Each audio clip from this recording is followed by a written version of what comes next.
The courtroom was packed, buzzing with quiet whispers as Representative Jasmine Crockett walked in. Cameras clicked, pens scribbled, and all eyes turned toward the confident Congresswoman, who had become known for her fiery speeches and unshakable presence. Judge Beryl Howell sat at the bench, stern yet composed, reviewing the documents before her. The case had drawn national attention, part politics, part legal drama, and fully explosive. As Jasmine approached the podium, she adjusted her blazer and locked eyes with the judge. There was a hint of tension in the air, the kind that comes right before thunder. "Your Honor," Jasmine began, her tone measured but sharp. "The evidence speaks for itself. What we're seeing here isn't just negligence. It's manipulation of the truth." Judge Beryl raised an eyebrow, clearly unimpressed. "Ms. Crockett," she said with a half-smile, "we've all heard that phrase before, evidence speaking for itself. But this is a courtroom, not a campaign rally. I suggest you focus on the facts, not theatrics." A few reporters chuckled quietly. Jasmine didn't flinch. "I assure you, Your Honor," she replied, "the facts will speak louder than any performance ever could." The judge leaned back, amused. "Then by all means enlighten us." Jasmine nodded to her aide, who quickly brought forward a large folder. She opened it slowly, pulling out a series of documents and photographs. "These," Jasmine said, holding them up, "are internal communications, emails, messages, and reports that reveal deliberate misrepresentation in the testimony provided by the opposing counsel's client." Judge Beryl tilted her head slightly. "Deliberate misrepresentation? That's a serious accusation. Do you have proof, or are we in the realm of speculation?" Jasmine didn't say a word. Instead, she turned toward the projection screen. The courtroom lights dimmed, and suddenly, a series of screenshots appeared, each more damning than the last. The first email showed direct instructions to alter timelines. The second, an admission that certain evidence was revised for optics. And the third, a message that read, "As long as it sounds believable, we're safe." Gasps filled the courtroom. Even the opposing counsel shifted uncomfortably. Judge Beryl leaned forward, her smile fading. "Where did you obtain these?" "Through a court-authorized discovery request," Jasmine replied calmly.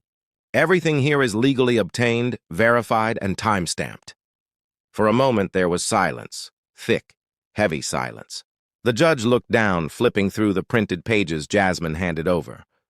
Her expression changed from amusement to disbelief, then to concern.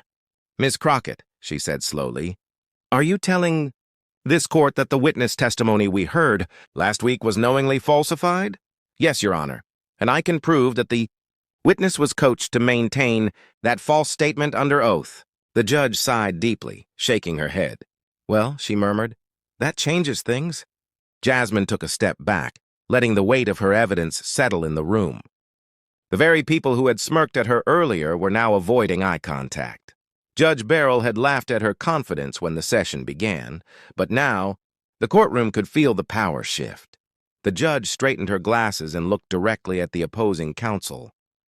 "Counselor, do you have an explanation for this?" The attorney stumbled over his words.